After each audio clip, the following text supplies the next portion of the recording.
기도하겠습니다.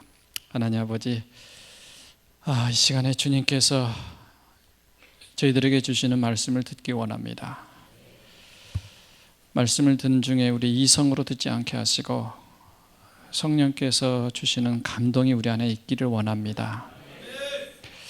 우리의 판단, 분별 이런 거 다 우리의 생각 내려놓게 하시고 주님의 말씀을 제대로 온전히 들을 수 있는 귀와 심령을 열어 주시옵시고 성령께서만 임하여 주시옵소서.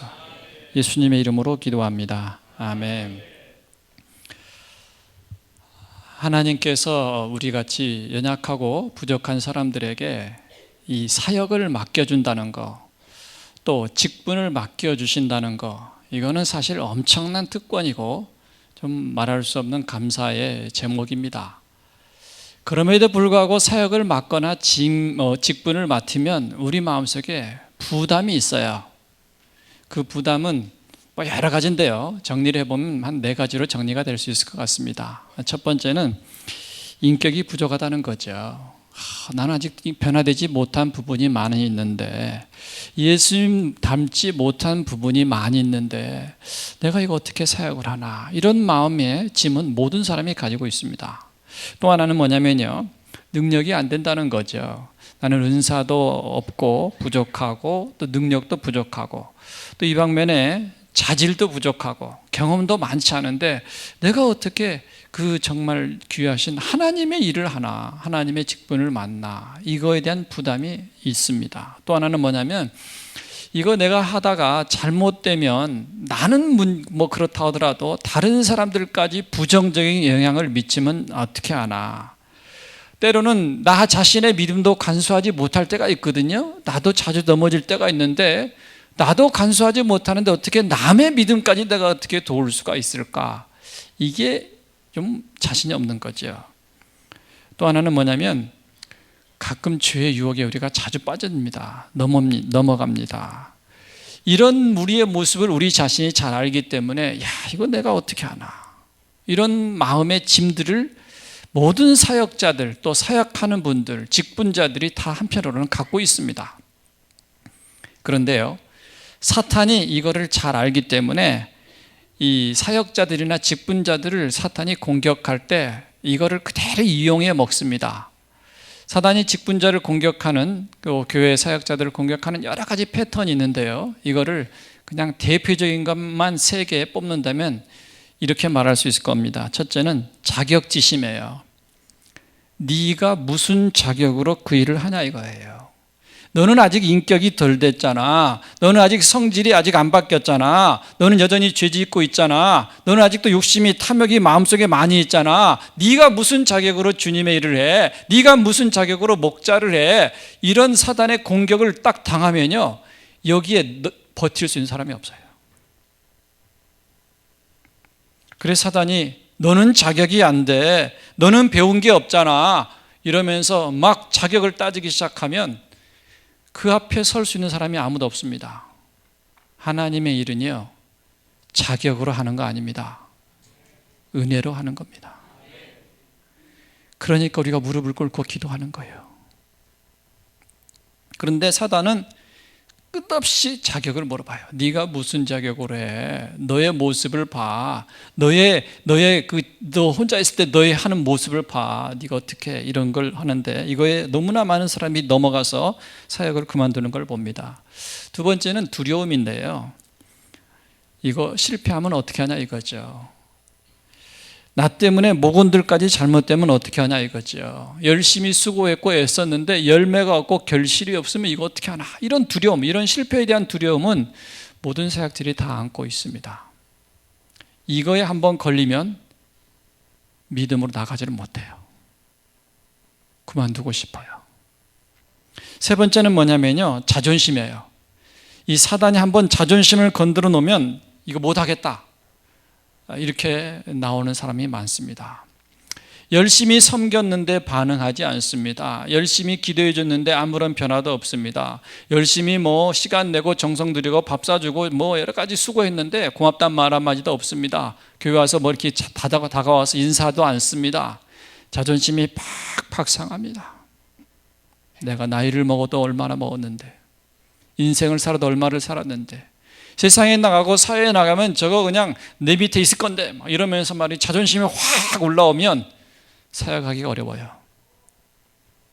사단이 이런 우리의 속성들을 잘 알기 때문에 이 세 가지를 가장 잘 써먹습니다. 자격지심, 두려움, 실패에 대한 두려움, 자존심. 그래서 우리 주님께서 모든 이 사역을 하는 사람들에게, 직분을 맡은 사람들에게 가르쳐 주신 사역의 방법이 뭐냐면 믿음입니다. 사역은 믿음으로 한다는 것입니다.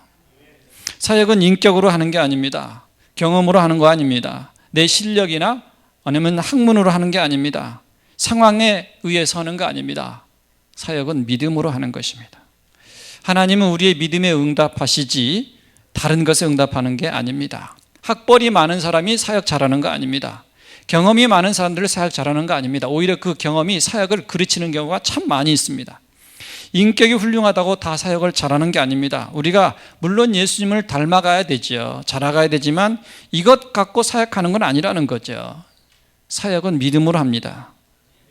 대개 사역에 실패하는 많은 사람들의 삶을 보면 사역에 실패한 것이 아니라 사실은 믿음에 실패하고 있는 걸 알 수 있습니다. 그래서 우리 주님은 믿음이 어떤 것인가, 믿음의 능력이 어떤 것인가를 우리에게 가르쳐 주시기를 원하시는데, 그 본문, 대표적인 본문이 오늘 말씀입니다. 오늘 본문의 배경을 좀 보시면 이렇습니다. 8장 5절에 보시면 이 일이 벌어진 장소는 가버나움입니다. 가버나움은요, 갈릴리도에 있는 한 도시의 이름입니다. 그렇게 큰 도시는 아니지만 여기에는 세관이 있었고요, 행정의 중심지였습니다. 그리고 로마 수비대들이 여기 와서 주둔하는 곳이었습니다. 그렇지만 이 가버나움의 대다수의 주민은 유대인들이었습니다. 그런데 이곳에 예수님이 가셨고 마침 한 로마의 백부장이 나와서 예수님께 간구했습니다. 그런데 간구의 내용이 자기 문제가 아니었어요. 사람들은 자기 문제라고 생각하면 하여튼 죽고 살고 매달립니다. 그런데 이 백부장은 자기 문제가 아니라 자기 하인의 문제였습니다. 내 하인이 중풍병으로 집에 누워서 몹시 괴로워합니다. 주님 도와주십시오. 예수님께서 이 말씀을 들으시고 그러면 내가 가서 고쳐주겠다 그랬더니 이분이 무슨 얘기 하시냐면 8절에 보시면 내 집에 들어오심을 나는 감당치 못하겠습니다. 다만 말씀으로만 하옵소서. 그러면 내 하인이 낫겠나이다. 이 백부장은 오랫동안 예수님을 만나거나 믿었던 사람이 아닌데도 불구하고 예수님을 만나는 이 처음 장소에서 굉장히 놀라운 얘기를 했어요. 말씀으로만 하시면 됩니다. 우리 집에까지 안 오셔도 됩니다. 이 믿음을 백부장은 어디서 배웠을까요? 모공교회에서. 아무도 대답하지 않는 걸 보니까 별로. 이 믿음을 군 생활을 통해서 배웠다는 거죠. 왜냐하면 이분이 뭐라고 했냐면요, 나도 남의 수하에 있는 사람이기 때문에 누가 나한테 이 상관이 명령을 하면 나 합니다. 또 내 밑에도 족병들이 있는데, 신하들이, 부하들이 있는데 내가 명령하면 그 사람들이 합니다. 사람이 명령해도 되는데 전능하신 주님이 말씀하시면 왜 안 되겠습니까? 그러니까 오실 필요 없습니다. 그냥 말씀만 하셔도 됩니다. 참 대단한 사람이에요. 생활 속에서 믿음을 배운 거예요. 그러면서 인간 지휘관이 말을 해도 듣는 건데 하늘과 땅의 권세를 가지신 주님이 말씀하시는데 안 될 게 뭡니까? 그냥 말씀만 하시죠. 예수님이 깜짝 놀랐습니다. 이방인 중에서 이만한 믿음이 있는 사람이 어디 있는가? 그러면서 13절에 무슨 얘기를 하시냐면 내 믿은 대로 될지어다 하시니 그 즉시로 하인이 나으니라 그랬어요. 하인이 나은 이유는 누구 때문입니까? 백부장 때문에. 백부장의 그 믿음 때문에 내 믿은 대로 될지어다. 그 즉시 하인이 나왔습니다. 가끔 사람들이 물어봅니다. 목사님, 제 아들은요 멀리 있는데요, 외국에 있는데요, 그 아들을 위해서 여기서 기도해도 될까요? 당연히 되죠. 지금 하인은 여기 와 있지 않아요. 집에 누워 있어요. 거리는 떨어져 있어요. 그렇지만 백부장이 예수님 앞에 가서 믿음을 고백하고 믿었을 때 그 믿음의 역사는 시간과 공간과 장소를 초월해서 역사가 나타났다는 거죠. 이 하인이 나온 것은 백부장의 믿음 때문에 나왔습니다. 지금 이 하인의 상태는 어떻습니까? 성경을 통해서 보면은 중풍병에 걸려 있습니다. 그리고 누워 있습니다. 거동이 불가한 상태입니다. 그리고 굉장히 괴로워하고 있다고 했습니다. 이 하인은 지금 현재 믿음을 갖거나 예수님을 만날 수 있는, 믿을 수 있는 상황이 아니었습니다. 설령 이 하인이 믿음을 가졌다 할지라도 이 하인이 예수님을 만나기 위해서 누구한테 부탁하겠어요? 제일 밑바닥의 인생입니다. 남에게 명령하거나 말할 수 없는 그런 입장이거든요. 그런데 거꾸로 상관인 백부장이 예수님께 대신 나왔습니다. 그리고 예수님께 간구했더니 예수님이 내 믿은 대로 될지어다. 믿은 건 백부장이 했는데 역사는 누가 경험했느냐? 하인이 경험했다는 거예요. 하인이 즉시 나왔습니다. 이게 예수님께서 우리에게 가르쳐 주시는 믿음의 능력이라는 거죠. 이 본문을 다시 한번 잘 정리해 보면 좋겠습니다. 자, 백부장이 하인의 문제를 가지고 나왔습니다. 새번역 성경에는 이 부분을 하인이라고 번역하지 않고 종이라고 번역했습니다. 여러분이 로마 역사를 읽어보시면 알겠지만 로마는 어느 지역과 전쟁을 하기 전에 그들과 협약을 해서 너네가 우리 말을 잘 듣고 세금을 잘 내고 전쟁 때 군사를 보내주면 너네들을 모든 걸 우리가 다 인정해 주겠다. 항복하면 봐줬습니다. 항복 안 하고 대들면 완전히 쳐부숴가지고 다 노예로 삼습니다. 종이 흔한 시대입니다. 그 종이 중풍병에 들렀습니다. 그러면 거의 못 낳는 거죠. 이제 쓸모없는 종이 됩니다. 이 종 아니라도 종 많이 있습니다. 그냥 정리할 수 있는 거예요. 그런데 이 하찮은 존재 같은 한 종을 위해서 백부장이 수고했던 거예요. 왜요? 백부장은 이 종을 나무로 바라보지 않았다는 것입니다. 내 자식이라고 생각해 보세요. 가만히 있을 수 없죠. 내 자식 같은 심정으로 주님께 나왔다는 겁니다. 주님께 나올 때 이 백부장은 최소한 체면을 내려놨다는 걸 알 수 있습니다. 왜냐하면요, 그 당시 로마는 이스라엘 지역을 지배하고 있는 지배 국가입니다. 이스라엘은 피지배 국가입니다. 그런데 지배 국가의 백부장, 그 권세를 가지고 있는 백부장의 신분을 갖고 이 30대 젊은 청년 예수님께 나와서 많은 사람들이 보는 데서 간청을 하면서 내 종이 죽게 됐는데 도와주십시오. 쉽지 않습니다. 여러분 이렇게 생각을 해보면 어떨까요? 일제시대 우리나라가 일제 사람들이 우리나라를 지배를 했죠. 한동안. 근데 일제 이 헌병대 대장쯤 되는 사람이 30대 젊은 청년인 소수 사람한테 와가지고 시장 한가운데서 말이죠. 사람들이 많이 있는데 우리를 좀 도와주십시오. 이러면서 간청을 했다. 무릎을 꿇었다. 이게 쉬운 일입니까? 근데 이 백부장이 그걸 감수했다는 거죠. 체면을 내려놨다는 것입니다. 자존심을 내려놨다는 것입니다. 그리고 이 일을 위해서 따로 시간을 냈습니다. 많은 사람들 앞에서 겸손하게 예수님께 간청을 했습니다. 그러면서 예수님이 말씀만 하셔도 나을 것이라고 믿었습니다. 그 믿음에 예수님은 응답을 하셨어요. 내 믿은 대로 될지어다. 백부장이 어떻게 예수님의 능력을 가져왔습니까? 믿음을 통해서 가져왔습니다. 지식을 통해서 가져온 게 아니라는 것입니다. 학벌로 가져온 게 아니라는 것입니다. 경험으로, 인격으로, 아니면 언변이 좋아서 예수님이 넘어간 게 아니라는 거예요. 이 사람이 기술이 좋아서가 아니라는 것입니다. 오직 하나, 믿음이었습니다. 이 백부장의 마음이 예수님의 마음을 움직였고 예수님은 이 백부장의 믿음의 고백에 응답을 하신 것이죠. 성경에도 보면요, 이 사건 하나만 아니고 백부장 이 사건 말고 본인이 아닌 다른 사람의 믿음 때문에 하나님의 치유를 경험했던 사건들이 나옵니다. 대표적인 예가 마가복음 5장 2장 1절에서 5절에 나오는 사건인데요. 한 중풍병자가 병들어 누워 있습니다. 침상에 누워 있습니다. 4명의 친구들이 그를 찾아갔습니다. 그러면서 침상채 들고 이 친구를 데리고 예수님 앞에 갔습니다. 집 앞에 갔는데 사람들이 너무 많아서 들어갈 수가 없습니다. 그러니까 포기하지 않고 지붕 위로 올라가가지고 침상채 지붕 위로 들고 올라가가지고 지붕을 뜯고 그리고 예수님 바로 코앞으로 이 침상을 내려다 놨습니다. 마가복음 2장 5절에는 이렇게 설명되어져 있습니다. 예수께서 그들의 믿음을 보시고 중풍병자에게 이르시되 내 죄 사함을 받았느니라. 주님이 보신 믿음은 내 친구들의 믿음이었습니다. 이 중병자를 병든 친구를 데리고 침상째 데리고 오는 믿음, 여기서 사람들에게 맡기니까 지붕 위로 올라가서 지붕을 뜯고 내려주는 믿음, 이 믿음을 봤어요. 정말 감동적인 믿음입니다. 일상적인 믿음이 아니에요. 특별한 믿음입니다. 그런데 이 내 친구들의 믿음을 보시고 하신 말씀이 중풍병자에게 내 죄 사함을 받았느니라. 일어나 내 상을 가지고 집으로 가라. 이 믿음의 응답은 누가 누렸느냐? 이 병든 환자가 누렸다는 거죠. 12절을 보시면 그가 일어나 곧 상을 가지고 모든 사람 앞에서 나가거늘 그랬습니다.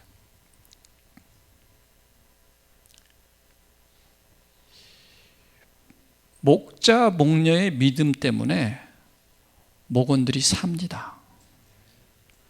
장로님들의 믿음 때문에 교회가 삽니다.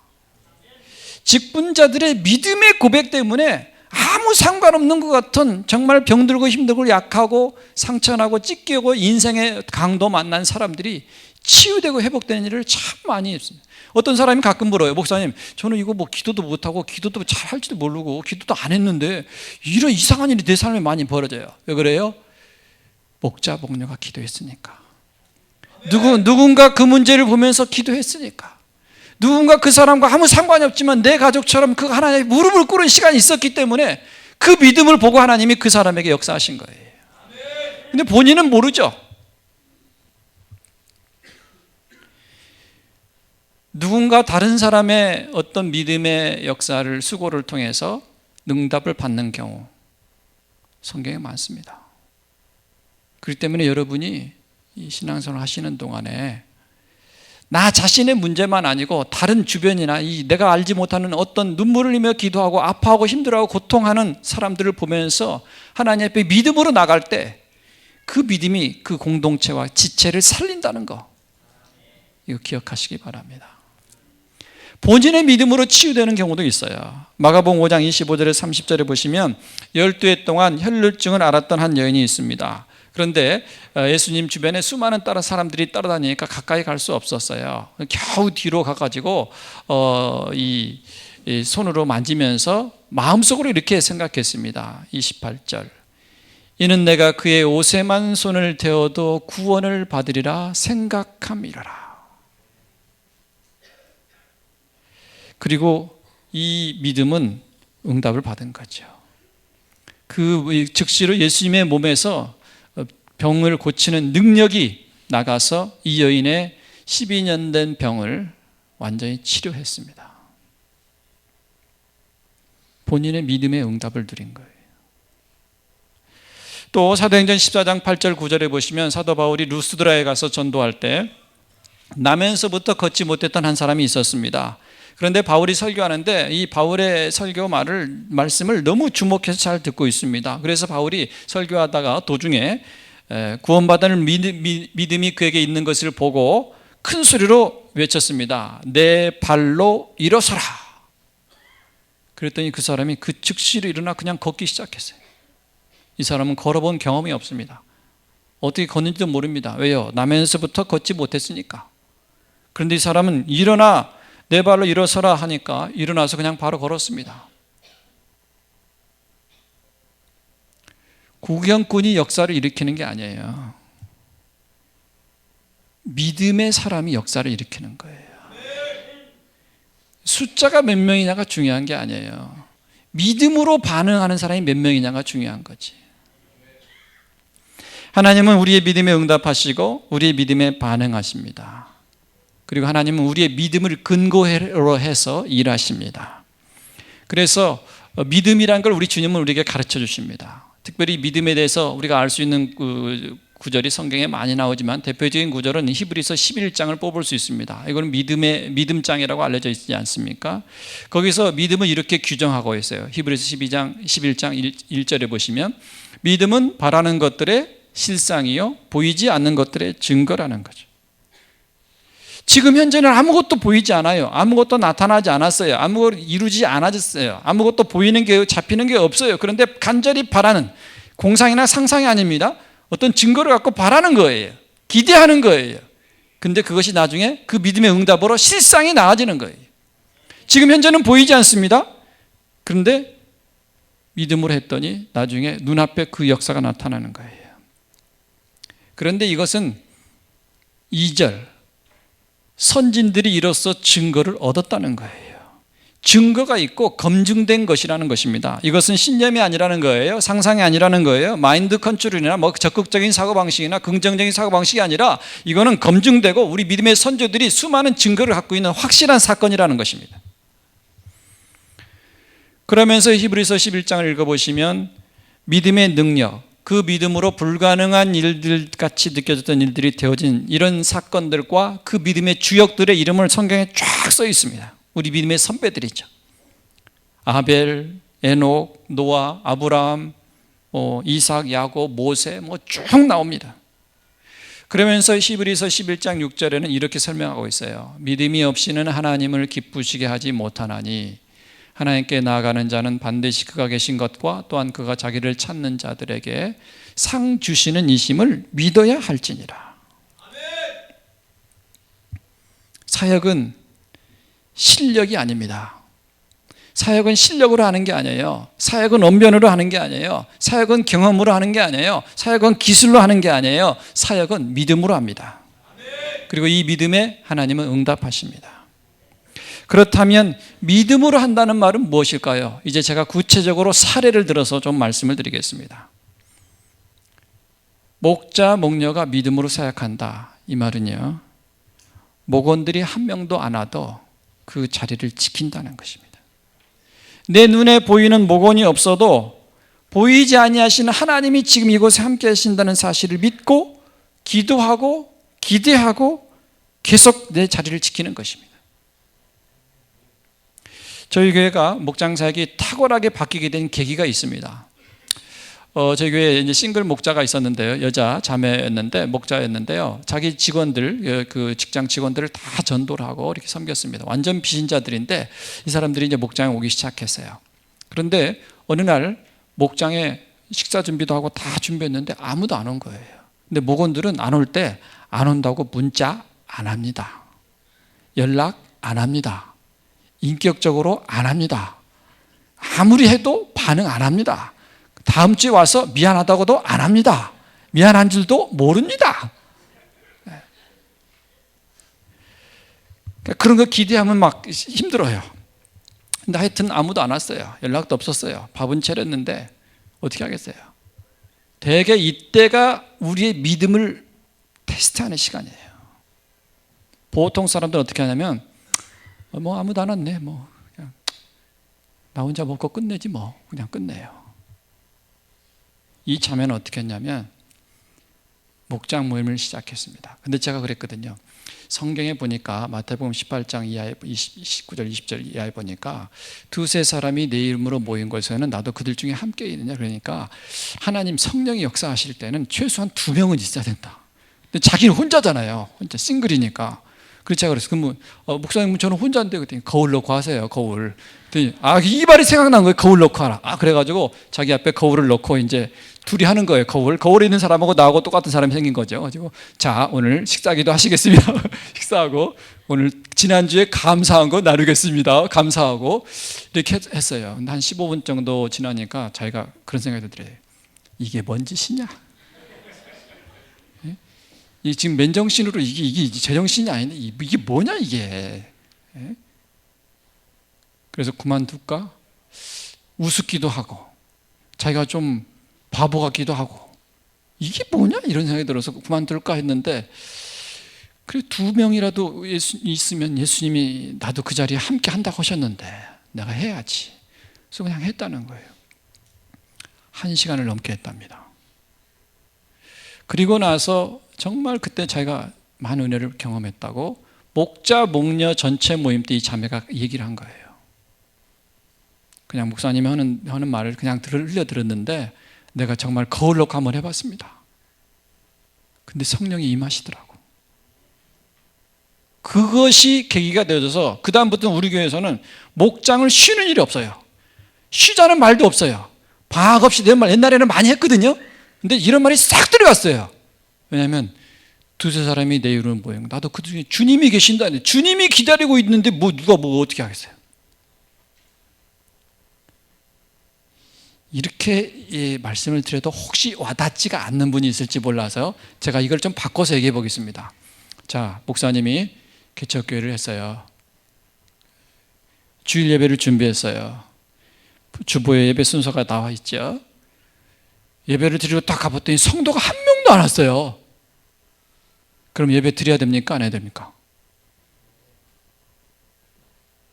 드려야 됩니까? 안 드려야 됩니까?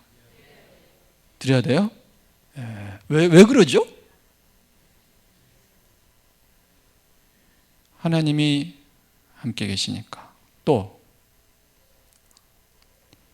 그때 목사님이 어떻게 하냐, 이것이 믿음의 태도예요. 이 믿음을 보시고 그 다음에 하나님이 응답을 하세요. 교회는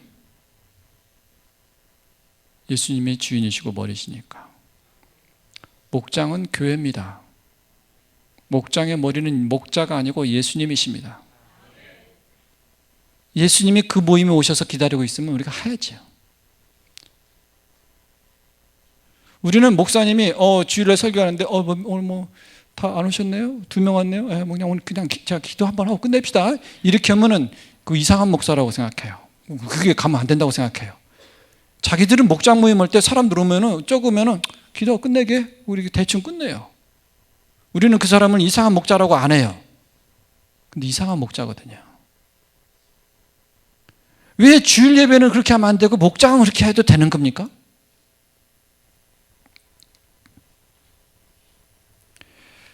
믿음으로 한다는 건 그거예요. 목원들이 적게 와도 정상적으로 진행하는 것입니다. 대충 하지 않습니다. 대치하지 않습니다. 땜빵하지 않습니다. 대충 빨리 끝내지 않습니다. 목원이 적게 올 때는 적게 올 수밖에 없었던 이유가 있어요. 저희들이 해보니까 그래요. 적게 온 날도 진실하게 목장 모임을 하면 그날 엄청난 은혜가 쏟아지는데, 사람들이 많았을 때는 차마 꺼낼 수 없었던 저 마음속에 있는 깊은 얘기들을 그날 다 쏟아놓는 경우가 참 많아요. 그래서 우리가 깨달은 게 그거예요. 야, 적게 오게 하실 때는 적게 올 이유가 있었네. 그런데 우리는 하나님은 그게 이유가 있는데 우리는 그거를 핑계로 만든 거예요. 그날 참 많은 사람이 치유되는 걸 봅니다. 사람이 적어야만 오늘 회복될 영혼이 있기 때문에 이상하게 사람들이 안 온 거예요. 목장의 주인은 누구십니까? 예수님이십니다. 목자, 목녀 마음대로 할 수 없죠. 믿음을 한다는 건 뭡니까? 열매가 없어도 그만두지 않는다는 거예요. 인내하고 기도하고 기다리면 언젠가 열매를 주실 것을 믿고, 여기서 믿는 거예요. 거기서 그때 믿는 게 아니라, 지금 아무에게 열매 없어요? 사람도 없어요? 효과도 없는 것 같아요. 그런데 지금 여기서 열매도 없고 아무것도 없지만 인내하고 기도하고 기다리면 그때 하나님이 주실 것을 믿고 지금 여기서 충성하는 거예요. 자리를 지키는 것입니다. 낙심하지 않는 겁니다. 그냥 뭐 조금만 힘들면 괜히 목자했다, 그만두고 싶다, 내가 목자만 하면 그냥 기옮기고 싶다, 이런 일들을 하는 게 아닙니다. 그건 믿음의 얘기가 아니에요. 주님이 주시려고 준비하고 있어요. 준비하고 있는데 그만두겠다 그러면 어떻게 하겠어요?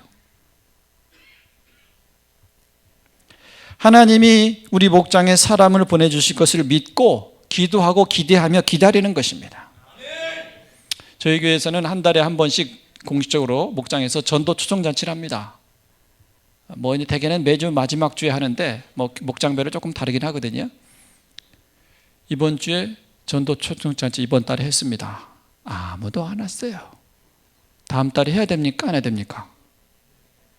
예? 대답이 이렇게 좀 별로 마음에 안 들어요. 예. 여기는 목원들만 있는 목원교회인데 이 대답들이 다음 달에도 아무도 안 왔어요. 해야 돼요, 안 해야 돼요? 그 다음 달에 아무도 안 왔어요. 해야 돼요, 안 해야 돼요? 그 다음 달에도 아무도 안 왔어요. 해야 돼요, 안 해야 돼요? 왜요? 왜 해야 됩니까?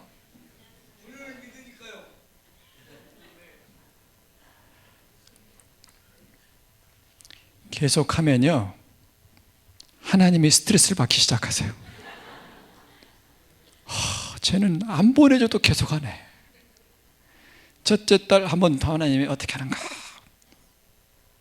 안 보내했어요. 둘째 딸 어떻게 하는가? 또 해. 또 기도하고 기다리고 막 하는 거예요. 또 안 보냈어요. 셋째 딸 또 보는데 또 기다리고 또 기도하고 막 열심히 하는 거예요. 넷째 딸도 또 기도하고 기다리고 막 하는 거예요. 하나님이 아이고 쟤는 안 보내주면 안 되겠네. 두 번째는 무슨 일이냐면 목원들이 스트레스를 받아요. 목원들한테 VIP 명단 내놓으세요. 안 내놔요. VIP 될 사람 우리 목장에 초청합시다. 반응 없어요. 계속합니다. 6개월 동안 해보세요. 둘 중에 하나요. 목원들이 VIP를 명단을 내놓기 시작하고 기도하기 시작하든지 아니면 목장을 떠나든지 됩니다. 저희들이 다 그렇게 했어요.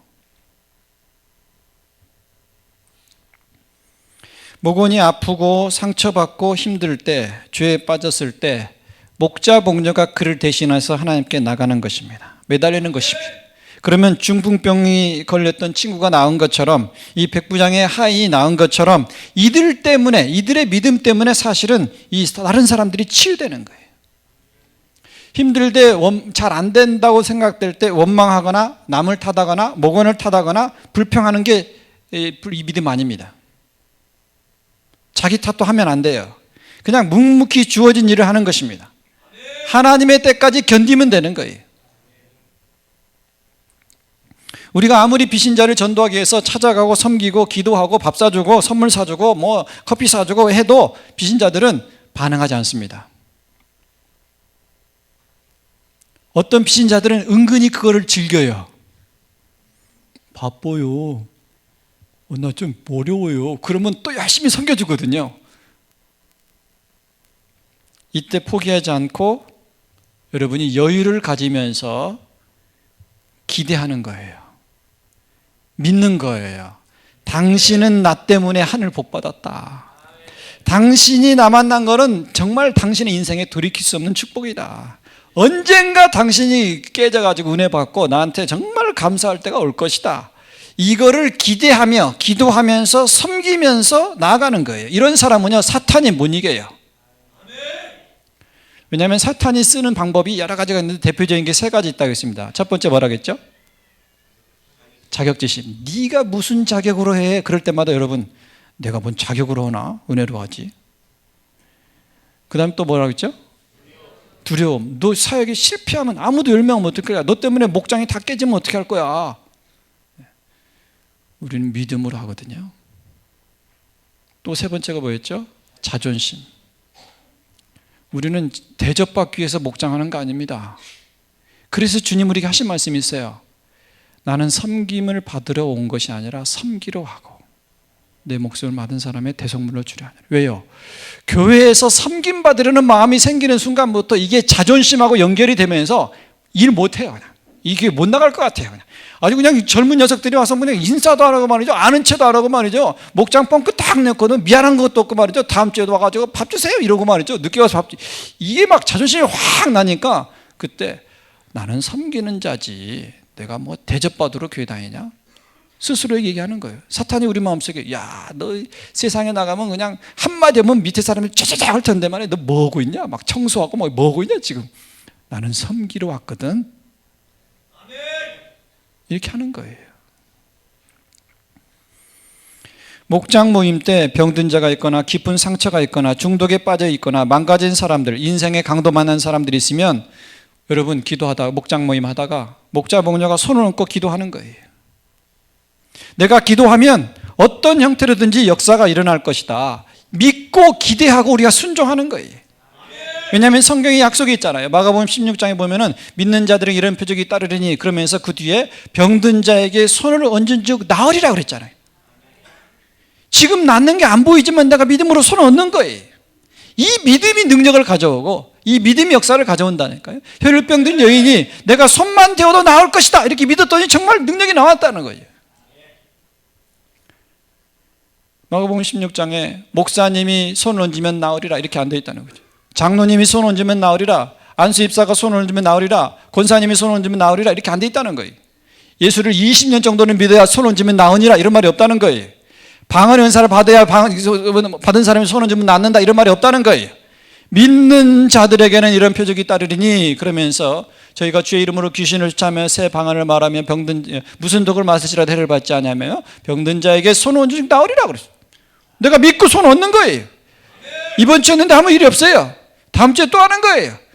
다음 주에도 그 다음 주에 또 하는 거예요. 아무 일 없어요. 또 해요. 5주 6주 계속 해요. 그러면 하나님 어떻게 된다고요? 하나님이 힘드시죠.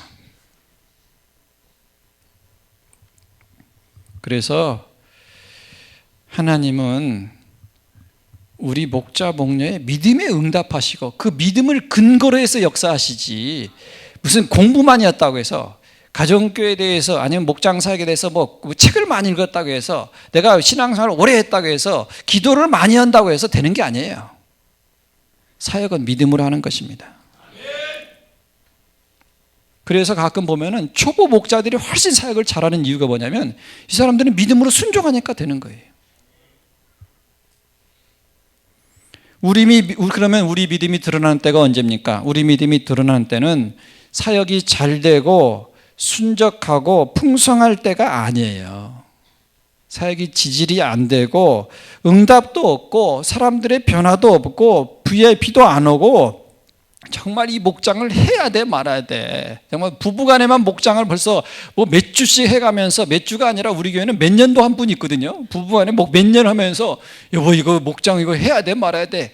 이렇게 안 되고 안 보이고 안 모여질 때, 이때가 하나님 앞에 우리의 믿음을 보여드리는 시간이고, 이때 우리 믿음을 키우는 시간이고, 하나님이 이때 우리 믿음을 확인해 보는 시간이에요. 그리고 그 믿음의 시간이 지나면 응답이 와요. 제가 가정교회를 뭐 벌써 한 14년인가 이렇게 해봤지 않습니까? 거의 그랬어요. 거의. 목자 목녀의 믿음의 응답으로 목장이 됩니다. 목자 목녀의 믿음의 응답으로 목원들이 살아납니다. 목자 목녀의 믿음의 응답으로 목원들이 치유됩니다. 목자 목녀의 믿음의 응답으로 비신자를 하나님이 그 목장에 보내주기 시작합니다. 그러니까 여러분 목장할 때 대충 하거나 사람 적다고 그냥 밥만 먹고 때우거나 아니면 땜빠 하거나 뭐 이러면 안 된다는 거예요. 그 시간이 우리 믿음을 보여드리는 시간이에요. 이 모공교회도 이 건축하기 전에 그 저쪽에 학교 옆에 있을 때 조그마한 그 지하 있을 때 그때도 저도 왔었거든요. 와서 봤는데 참 별거 이렇게 없었거든요. 그때는 거기 올라오면 힘들었어요. 이렇게 뭐 시골길 같은 데를 한참 차 타고 와가지고. 근데 오늘 이렇게 컸잖아요. 목사님의 믿음의 응답이에요. 또 그때 함께했던 많은 사람들이 믿음으로 드렸던, 많은 사람이 아닙니다. 몇몇 사람들이 드렸던 믿음의 응답을 지금 누리고 있는 거예요. 그래서 여러분이 힘들 때, 어려울 때, 안 풀릴 때, 안 될 때, 이때 어떻게 하느냐, 이게 중요합니다. 이게 우리 믿음을 세우는 시간이고, 우리 믿음을 다지는 시간이고, 우리 믿음을 보여드리는 시간이에요. 하박국서 3장 17절에서 19절 보시면 이런 말씀이 있어요. 비록 무화과 나무가 무성하지 못하며 포도나무에 열매가 없으며 감람나무에 수출이 없으며 밭에 먹을 것이 없으며 우리의 양이 없으며 외양간에 소가 없을지라도 나는 여호와로 말미암아 즐거워하며 나의 구원의 하나님으로 말미암아 기뻐하리로다. 주 여호와는 나의 힘이시라. 나의 발을 사슴과 같게 하사 나를 나의 높은 곳으로 다니게 하시리로다. 이거를 다시 17절부터 가셔서요, 이 물질, 무화과 이런 데다가 전부 목장이라고 한번 해보세요. 비록 목장에 목원들이 무성하지 못하며, 비록 목장에 열매가 없으며, 비록 목장에 소득이 없으며, 비록 목장에 먹을 것이 없으며, 비록 목장에 목원들이 없으며, 또 목장에 사람들이 없을지라도 나는 여호와로 말미암아 즐거워하며 나의 구원의 하나님으로 말미암아 기뻐하리로다. 이렇게 하셔야 돼요.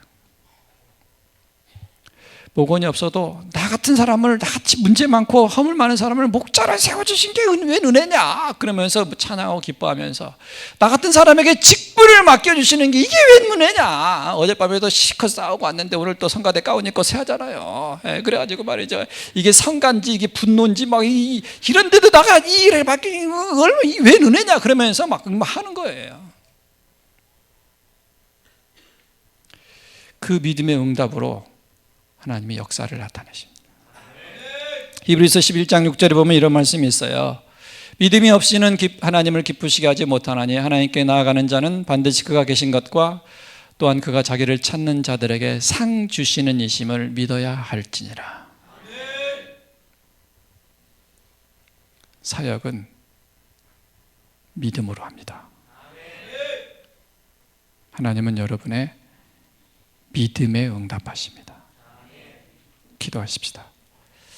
하나님 아버지, 우리가 머리로 믿지 않게 하시고 논리로 이론으로 생각으로 믿지 않게 하시고 하나님 말씀을 100% 그대로 믿고 받아들이고 순종함으로 믿음의 역사를 누리는 저희들 되게 하시고, 나의 믿음 때문에 다른 사람까지, 교회까지, 힘들고 상한 심령을 가지고 있는 사람들까지 살아나는 축복의 통로가 되게 하여 주시옵소서. 예수님의 이름으로 기도합니다. 아멘. 네, 우리 김 목사님 지금 우리에게 꼭 필요한 말씀 하나님이 김 목사를 통해 주신 줄로 믿습니다. 목장 사역할 때 믿음의 열매로 사역은 믿음의 열매다. 사역은 믿음의 열매다. 일어나서 앞뒤 옆으로 한번 인사할까요? 인사하시고요. 그렇습니다. 우리 교사도 마찬가지예요. 교사도 여러분들 교사도 많이 자원해 주시고 저한테 문자 주시고 다음 주에 적어가는 여러분의 땅과 수고하는 것을 좋겠습니다. 우리가 찬양하겠습니다. 우리 목사님 말씀하셨던 것처럼 우리는 기대하고 기도하며 기다립니다. 우리 같이 한번 찬양하면서 하나 앞에 나가겠습니다. 찬양하신다고 우리 김옥수 목사님이 축복해 주시므로 마치겠습니다.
네 영혼이 잘 된같이 네가 범사에 잘 되고 강건하기를 내가 간구하노라. 지금도 우리 구주 예수 그리스도 은혜와 하나님 아버지의 넓고 크신 사랑과 성령님의 감동, 감화하시고 교통하시고 충만하신 은총이 2015년 끝달을 보내는 이와 맞이한 사랑하는 주의 자녀들이 이 한 달을 주께 부탁하고 마무리를 잘하고 복된 새해를 맞이하려 간구하는 주의 자녀들 머리머리에 심령 후에 그 가정의 산업과 사업 위에 직장 위에 자녀들과 건강 위에 이제와 영원토록 함께 있을지어다. 아멘.